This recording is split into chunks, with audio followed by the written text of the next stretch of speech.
తిరిగి BCN news కి స్వాగతం. 4వ తేదీ నాడు నిజం బయటపడుతుందని ఉమ్మడి బీజేపీ పార్లమెంట్ అభ్యర్థి సీఎం రమేష్ పేర్కొన్నారు. అనకాపల్లిలో ఆయన మీడియాతో మాట్లాడుతూ కేంద్రంలో బీజేపీ ప్రభుత్వం ఏర్పడుతుందని ఎగ్జిట్ పోల్స్ చెప్పాయని అన్నారు. రాష్ట్రంలో కూటమి అధికారంలోకి వస్తుందని ఎగ్జిట్ పోల్స్ తేల్చి చెప్పాయని అన్నారు. కొంతమంది అమ్ముడుపోయి వైసీపీకి అనుకూలంగా చెప్పాయని అన్నారు. కౌంటింగ్ రోజు ఏజెంట్లు సమన్వయం పాటించాలని, కౌంటింగ్ అయ్యే వరకు కౌంటింగ్ హాల్లోనే ఉంటానని అంతా సమన్వయం పాటించాలని అన్నారు. మీకు ఒక విషయాలు చెప్పాలి, ఎందుకంటే నేను మాట్లాడేది టీవీలు ధైర్యంగా ప్లే చేస్తే పర్వాలా, ఛానల్స్ ప్లే చేస్తే పర్వాలా. ఛానల్స్ ప్లే చేయలేకున్నాయి. నిన్న కూర్చొని డిబేట్ చేస్తున్నారు. ఆంధ్రప్రదేశ్ కంట 3,40,000 మంది వచ్చారు నా లెక్క అంటే, పక్కన ఇంకొక ఆయన అబ్బా ఎంత లెక్క నువ్వు ఎంత మేధావిని తప్పని కొడుతున్నాడు. అసలు ఎన్ని వెహికల్స్, ఒక్క రోజుకు 30-40 వేల వెహికల్స్. దాని తర్వాత నేను రాత్రి 2-3 వరకు కూర్చొని నేను పడుకోలా. వాళ్ళు చెప్పిన ఛానల్స్ లో నేను ఎన్హెచ్ఏతో మాట్లాడి అన్ని రోజులు ఎన్ని వెహికల్స్ వచ్చినాయని ఎన్హెచ్ఏ డిపార్ట్మెంట్ చెక్ పోస్ట్ దగ్గర నుంచి ఇచ్చా.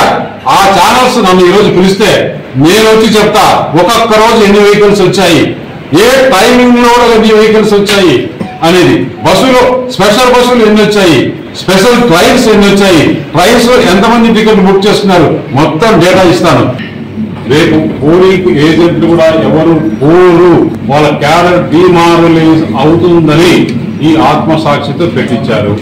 ఇంకొకటి, నీకు ఎవరు మ్యాండేట్ ఇచ్చారు? 175 అసెంబ్లీ నియోజకవర్గాలు, 25 పార్లమెంట్లు చేయాలి అంటే దాదాపు 8 నుంచి 10 కోట్లు ఖర్చు అవుతుంది. ఈ ఆరా సంస్థకు ఎవరు డబ్బులు ఇచ్చి చేయించారో అది చెప్పలేదు.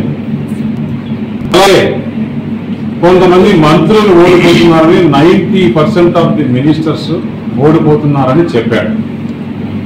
అది నిజమే అనుకుందాం.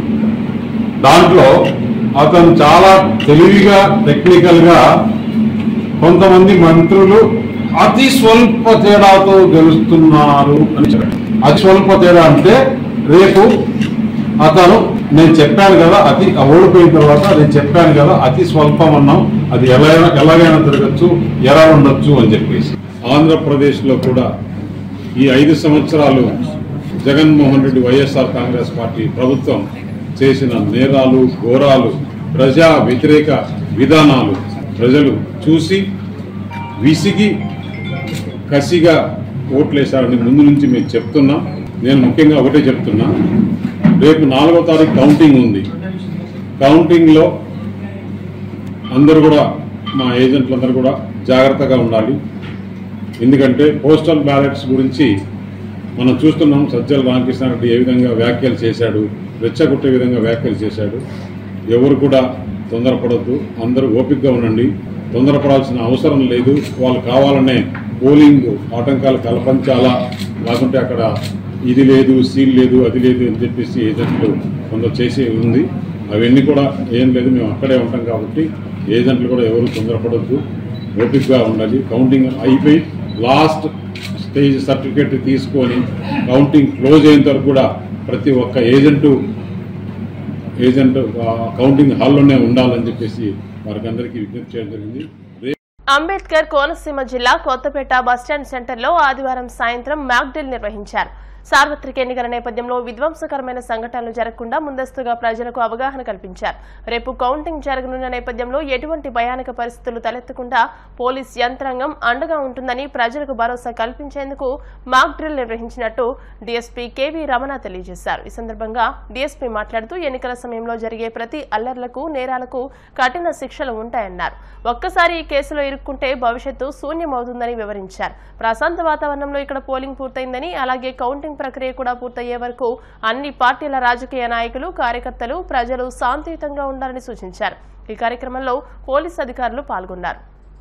డాక్టర్ బిఆర్ అంబేద్కర్ కోనసీమ జిల్లా తరఫు నుంచి 24 ఎలక్షన్స్ అలాగే కౌంటింగ్ బందోబస్తు సందర్భంగా ఈరోజు ఈ మాబ్ ఆపరేషన్ అనేది మాక్ డ్రిల్ చేయడం జరిగింది.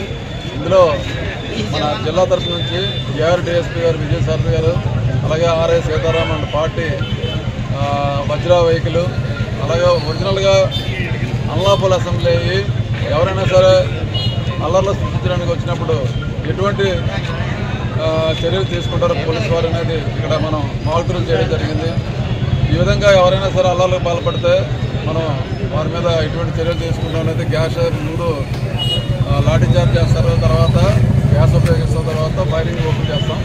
ఇవన్నీ కూడా మనం ఇక్కడ ఈరోజు మాక్ డ్రిల్ చేసాము. రేపు ఉదయం ఏదైనా మనకి అవసరం పడినప్పుడు ఈ డ్రిల్ అనేది పనికొస్తుందని చెప్పేసి అన్ని కాన్స్టిట్యూన్సీలో చేశారు. ఈరోజు మనకి కొత్తపేట కాన్స్టిట్యూన్సీలో జరిగింది.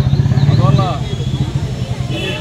ఈరోజు ఈ మాక్ డ్రిల్ సందర్భంగా అందరికీ కూడా విజ్ఞప్తి ఏంటంటే ఎవరు కూడా కౌంటింగ్ సందర్భంగా ఎవరు కూడా అల్లర్లు సృష్టించవద్దు, అలాగే రోడ్ల మీద రావద్దు. 144 సెక్షన్ అలాగే 30 పోలీస్ యాక్ట్ అమల్లో ఉంది కాబట్టి ఎవరు కూడా విన్నింగ్ క్వశ్చన్స్ కానీ లేదంటే విజయోత్సవ సభలు కానీ రోడ్ల మీదకి వచ్చి ఫైర్ క్రాకర్స్ కానీ ఇవన్నీ నిషిద్దాం. మళ్ళీ మేము మా దగ్గర పర్మిషన్ తీసుకొని తర్వాత మేము పెట్టుకోవడానికి పర్మిషన్ ఇస్తాం, అప్పుడు మాత్రమే చేయాలి. ఎవరు కూడా వారి ఇళ్లలో మాత్రమే వాళ్ళు ఈ విజయోత్సవ ఉత్సవాలు చేసుకోవాలి తప్పించి రోడ్ల మీద రాకూడదు. దయచేసి పోలీసు వారి నుంచి విజ్ఞప్తి అలాగే మరి హెచ్చరిక కూడా ఈ సందర్భంగా. తెలంగాణ రాష్ట్రం హైదరాబాద్ పరిధిలోని కుత్బుల్లాపూర్ నియోజకవర్గం జీడిమెట్ల డివిజన్లో ఈదురుగాలులతో భారీ వర్షం కురిసింది. ఈ ప్రభావంతో చెట్లు నేలకొరిగాయి. కుత్బుల్లాపూర్లోని రుక్మిణి ఎస్టేట్లో చెట్లు విరిగిపడ్డాయి. వర్షం ఈదురుగాలులతో విద్యుత్ సరఫరాకు తీవ్ర అంతరాయం ఏర్పడింది. గంట సేపు ఏకధాటిగా కురుస్తున్న వర్షానికి ప్రజలు ఎక్కడి వారు అక్కడే స్తంభించిపోయారు. ఢిల్లీ సీఎం ఏఏపీ జాతీయ కన్వీనర్ అరవింద్ కేజ్రీవాల్ లొంగిపోయారు. ఢిల్లీ లిక్కర్ స్కామ్ కేసులో మధ్యంతర బెయిల్ గడువు ముగియడంతో తిరిగి తీహార్ జైలుకు వెళ్లిపోయారు. తొలుత తన తల్లిదండ్రుల కాళ్లకు నమస్కరించారు. తర్వాత రాజ్ఘాట్లో మహాత్మాగాంధీకి నివాళులర్పించారు. ఇదిలా ఉండగా ఆయన అనారోగ్య కారణంతో రౌస్ అవెన్యూ కోర్టులో దాఖలు చేసిన మధ్యంతర బెయిల్ పిటిషన్ తీర్పు జూన్ 5న రానుంది. వార్తలు ముగించే ముందు ముఖ్యాంశాలు మరోసారి. ఏపీలోకి ప్రవేశించిన రుతుపవనాలు ఈ రోజు రేపు ఏపీ వ్యాప్తంగా చిరుజల్లులు కురిసే అవకాశం. కాకినాడ జేఎన్టీయూలో స్ట్రాంగ్ రూమ్ ను పరిశీలించిన కలెక్టర్ నివాస్. కౌంటింగ్ నిమిత్తం పటిష్ట ఏర్పాట్లు చేశామని స్పష్టం. ఏపీ విభజన హామీల ఊసులేదన్న మాజీ ఎంపీ ఉండవల్లి. ఎవరు అధికారంలోకి వచ్చినా ఏపీ ప్రయోజనాలను పట్టించుకోవాలంటూ హితవు. రేపు నిజం బయటపడుతుందన్న బీజేపీ ఎంపీ అభ్యర్థి సీఎం రమేష్. కౌంటింగ్ ఏజెంట్లు సంయమనం పాటించాలంటూ సూచన.